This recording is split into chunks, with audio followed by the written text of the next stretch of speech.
สวัสดีค่ะทุกคนนะคะก็หลังจากที่ไม่ได้เจอกับช่องของเดือนนานมากนะคะไม่ได้ทำคลิปนานมากทุกคนนะคะก็วันนี้ก็จะมาทำคอนเทนต์เกี่ยวกับคนม้งของเรานั่นเองนะคะก็เดือนจะทำคอนเทนต์เกี่ยวกับว่าคนสมัยโบราณแต่ก่อนเนี่ยเวลาเขาไปไล่เนี่ยเขาจะใส่ชุดแบบนี้นะคะชุดนี้เป็นชุดของคนม้งขาวนะคะก็เลยจะมาทำคอนเทนต์ว่าถ้าใส่ชุดแบบนี้ไปไล่ทำไล่1 วันความรู้สึกมันจะเป็นยังไงนะคะมันจะร้อนไหมมันจะไหวไหมเพราะว่าเดือนนั่งคิดนะว่าคนสมัยแต่ก่อนทำไมเขาใส่ชุดแบบนี้ไปไล่ได้ยังไงแล้วแบบบางคนนี่คืออุ้มลูกคนหนึ่งแล้วก็แบกข้างหลังด้วยนะคะแบกแบบแบกเข้าอะไรพวกนี้นะคะแล้วก็เวลาเขาไปไล่เขาก็ใช้วิธีการเดินเอานะคะเขาไม่ได้นั่งรถไปเหมือนสมัยเดี๋ยวนี้นะคะ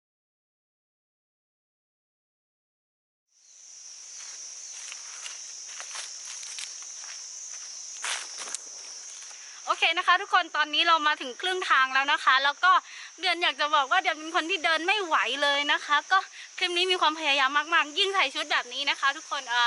ลืมบอกไปนะคะว่าชุดนี้เป็นชุดของคนม้งขาวนะคะก็เดี๋ยวถ้าเกิดว่ายังมีคลิปหน้าอีกเดี๋ยวจะลองทำคลิปใส่ชุดม้งเขียวนะคะก็ตอนนี้เรามาถึงครึ่งทางแล้วเหนื่อยมากๆอยากจะรู้มากๆว่าคนสมัยก่อนเนี่ยเวลาเขาไปไล่เขาเดินไปแล้วแบบต้องแบกลูกด้วย1 คนแล้วก็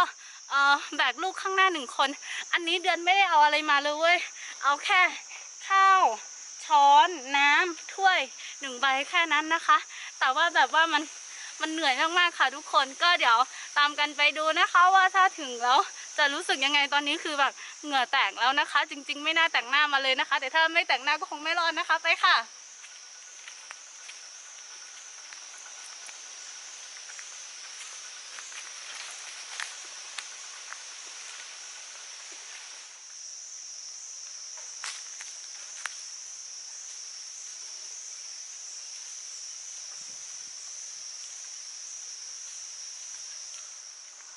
เรามีน้องหมาไปเป็นเพื่อนด้วยโอเคนะคะทุกคนตอนนี้เราก็ใกล้ถึงแล้วนะคะเหนื่อยมากๆนะคะก็ไปค่ะใกล้ถึงแล้วค่ะ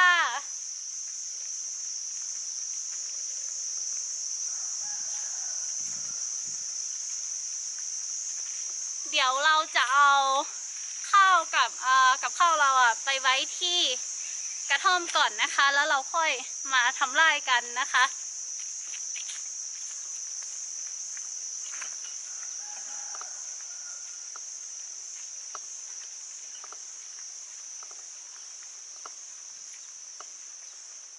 โอเคนะคะทุกคนตอนนี้เราก็มาถึงที่ไร่แล้วนะคะก็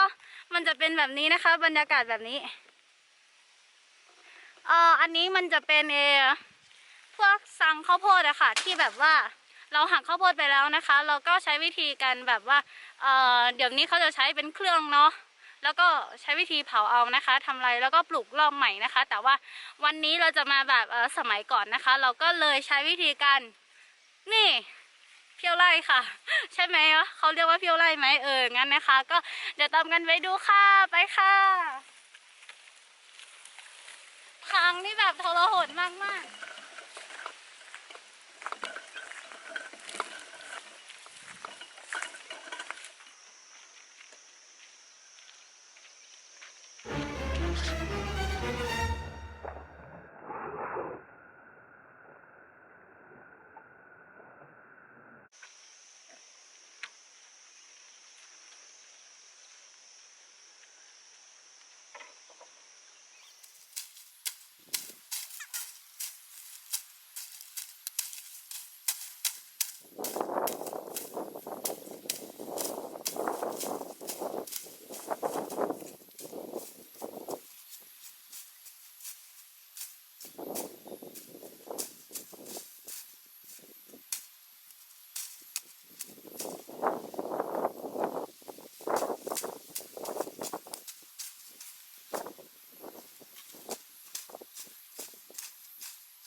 โอเคนะคะทุกคนตอนนี้ก็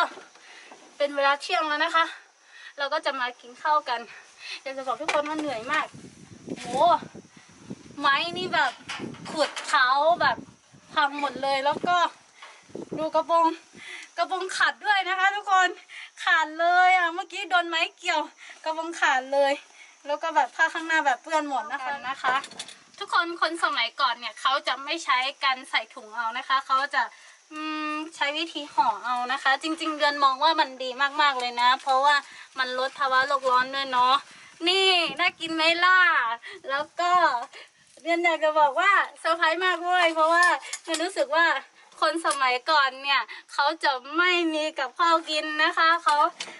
อันนี้เดือนถามแล้วนะคะสอบถามข้อมูลแล้วเขาบอกว่าคนสมัยก่อนเขาชอบกินข้าวกับกล้วยเวลาไปไล่นะคะแล้วก็ช้อนเขาก็ต้องจ่อแบบนี้เลยนะคะแล้วก็ถ้วยเนี่ยคนสมัยก่อนใช้ถ้วยแบบนี้นะคะเพราะว่าเขาเน้นกันแบบว่าไม่แตกอะไรอย่างนี้เนาะใช้ได้นานเนาะโอเคเรามากินข้าวกันค่ะก็น้ำเรามากินข้าวกันนะคะทุกคนจริงๆอ่ะถ้าเราเอ้ยทำไมอย่างนี้เรากินข้าวกับน้ำกันนะคะเสียดายจังเราไม่ได้เอาเกลือมาคือเดือนเนี่ยก่อนจะทำคลิปนี้เดือนถามแล้วนะคะถามคนเฒ่าคนแก่สมัยก่อนแล้วเขาบอกว่าเวลาไปไล่เนี่ยเขาชอบกินข้าวกับน้ำแล้วก็กล้วยบางคนก็ชอบกินแบบใส่น้ำแล้วก็เอาพริกแล้วก็จิ้มเกลือกินนะคะแต่ว่าอันนี้อยากจะบอกว่าไม่เคยกินข้าวกับกล้วยมาก่อนนะคะก็เดี๋ยวลองกันค่ะ ตลกดี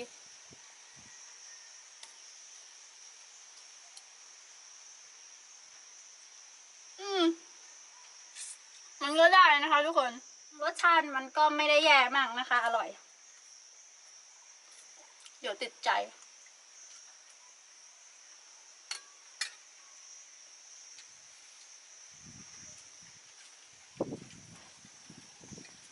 มันก็อร่อยดีนะคะ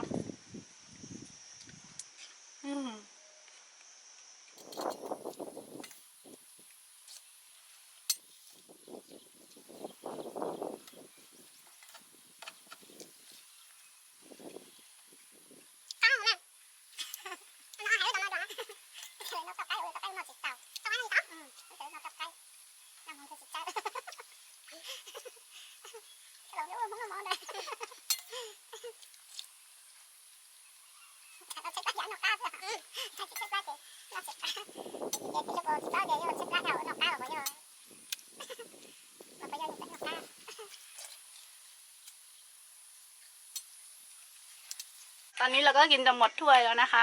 ก็ไม่รู้ว่าเพราะอร่อยหรือว่าเพราะหิวนะคะหรือว่าอร่อย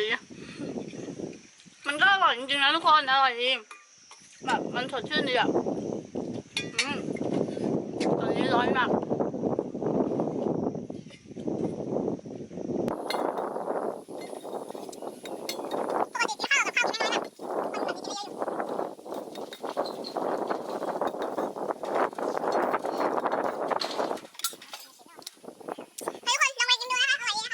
โอเคตอนนี้เราก็กินข้าวเสร็จแล้วนะคะตอนนี้เป็นเวลาเที่ยง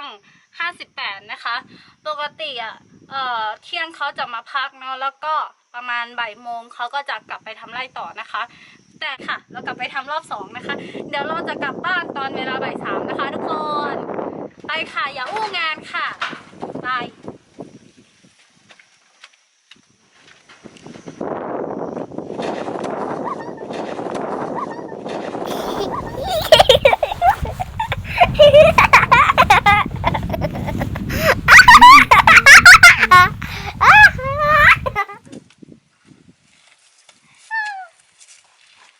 ไปแล้ว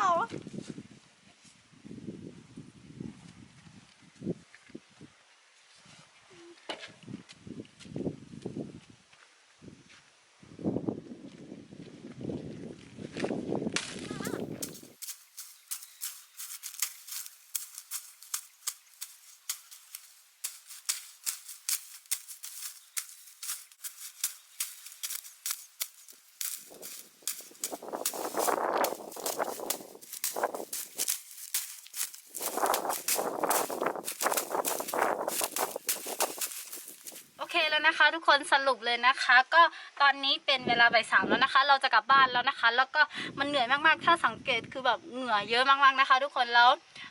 อีกอย่างคือเดือนจะเปรียบเทียบนะคะคือถ้าสมัยนี้เวลาเราไปไล่เราใส่หมวกเนาะแล้วใส่ถุงมือใส่ถุงเท้าใส่รองเท้าบูทแล้วก็เสื้ออะไรพวกนี้เราก็แบบใส่มิดชิดเนาะแต่ถ้าคนสมัยก่อนเนี่ยเขาใส่แบบนี้ก็จริงแต่ว่าเขาอาจจะชินในการที่เขาแต่งตัวแบบนั้นทุกวันเนาะเขาก็เลยชินมันก็ส่วนการทำไร่เนี่ยคนสมัยเนี้ยทำเยอะแต่ว่าด้วยความที่มีเทคโนโลยีเข้ามาเนาะเขาก็ใช้พวกรถไถบ้างรถหว่านบ้างอะไรเงี้ยเนาะแล้วก็เวลาถังหญ้าอะไรเงี้ยเขาก็ใช้เป็นเครื่องเอาเนาะคนสมัยก่อนจะใช้วิธีถอนหญ้าเอาเนาะคนสมัยนี้ใช้วิธีพ่นยาเอานะมันแตกต่างกันมากเลยนะคะทุกคนสมัยก่อนเนี่ยเวลาทำข้าวโพดเนี่ยเขาจะทำแค่นิดเดียวไว้เลี้ยงหมูอะไรอย่างนี้เนาะแล้วก็ข้าวเขาก็จะปลูกแค่นิดเดียวไว้กินเนาะแล้วก็ปลูกผักไว้กินอะไรเงี้ยแบบใช้วิถีแบบเศรษฐกิจพอเพียงเนาะแต่ว่าคนสมัยเนี้ยปลูกเยอะนะคะปลูกข้าวปลูกไข่แล้วก็มีพ่นยามีโน่นนี่นั่นก็เลยทำให้สุขภาพร่างกายคนสมัยเนี้ยไม่แข็งแรงด้วยเนาะจริงๆถ้ากลับไปใช้ชีวิตเหมือนแต่ก่อนก็แนะนำใช้เหมือนแต่ก่อนนะคะแต่สำหรับคลิปนี้ก็จบเพียงเท่านี้นะคะก็ถ้าใครมีคำถามหรือว่าอะไรก็คอมเมนต์มาได้นะคะใครมีคำแนะนำดีๆก็คอมเมนต์มาได้นะคะทุกคนก็